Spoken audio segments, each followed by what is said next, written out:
YouTube. My name is Kasturi and I make videos every single Saturday.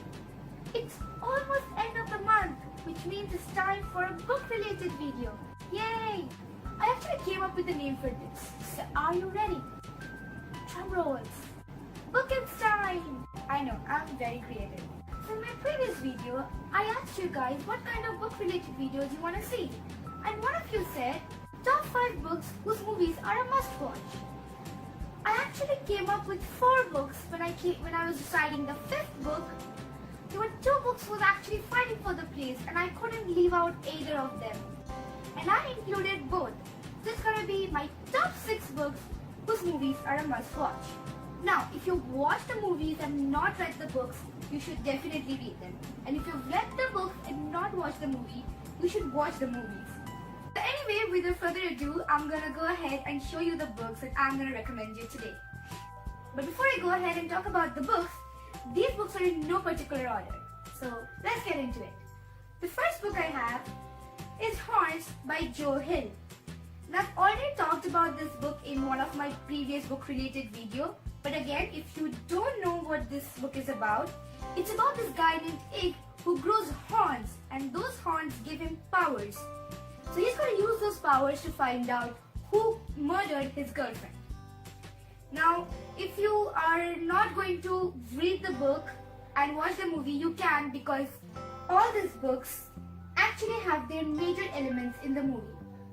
And I've watched the movie for this book and it's great.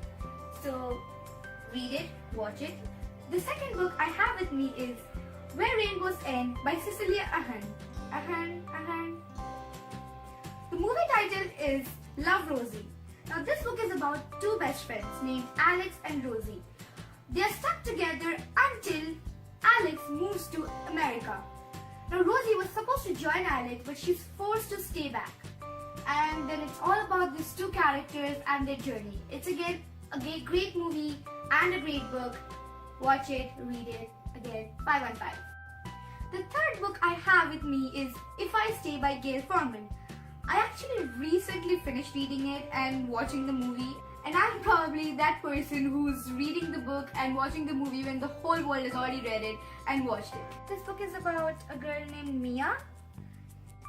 Something happens and her whole life is changed. Now I'm just gonna say like that because I don't want to give away anything about the book, because before getting into the book I literally knew nothing about the book, and I think that's the reason why I ended up liking it even more. And I love the cover of the book. I mean, it has the movie cover. I actually prefer the movie cover more than the book cover. I mean, it's like those little puzzles and it's just very pretty. And the movie is very nice as well. So again, read it, watch it, 5 on 5. The fourth book I have with me is It's Kind of a Funny Story by Ned Vizzini.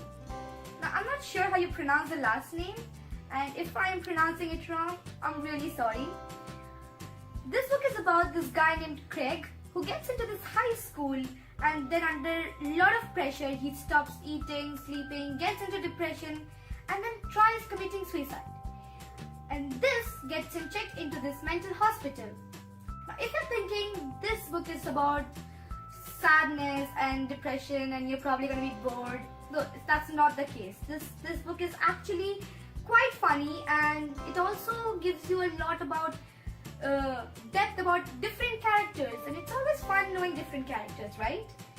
I watched the movie too, and the movie was equally good, but I prefer that you read the book first and then watch the movie.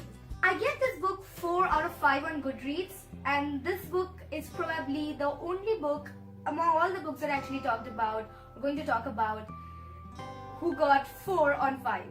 But still a great book, so read it, watch it. The next 2 books that I'm going to talk about, I don't have the physical copy with me. They are in my home in India. So I'm just going to put a picture whenever I talk about those 2 books. So the 5th book I'm going to talk about is Gone Girl by Gillian Flynn. If you don't know what Gone Girl is about, it's about this couple and they're having their 5th marriage anniversary when the wife named Amy goes missing. And the police immediately suspects the husband named Nick, but Nick is obviously saying that he did not do it. So what happened to Amy and it's just It's just the whole mystery.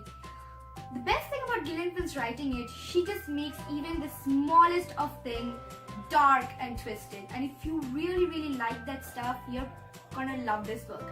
And this book is actually my favorite among all the books that I'm gonna talk about. So the last but definitely not the least is Fight Club by Palahniuk. I know most of you know about this book, but again, if you don't know, it's about this guy and there's no name given. So we're just gonna go ahead and call him narrator. So it's about this narrator and he's just leading this very plain, boring, normal life until he meets this guy named Tyler Durden. And then they both start this thing called Fight Club. Now I'm just gonna tell you that much because if I try to get into more, it's just gonna spoil, and I really don't want to spoil the book or the movie for you. For this, I actually watched the movie first and then read the book. And when I watched the movie, oh my god, it just blew my mind. Guys, if you haven't read the book and watched the movie, you should read the book because Palahniuk's writing is spot on. And if you have read the book and not watched the movie, please go ahead and watch the movie. It's just worth the watch. So there you go, those are my top 6 books whose movies are worth a watch. I hope you really liked this video. If you liked it, give it a thumbs up and please subscribe. I'll see you next Saturday. Bye!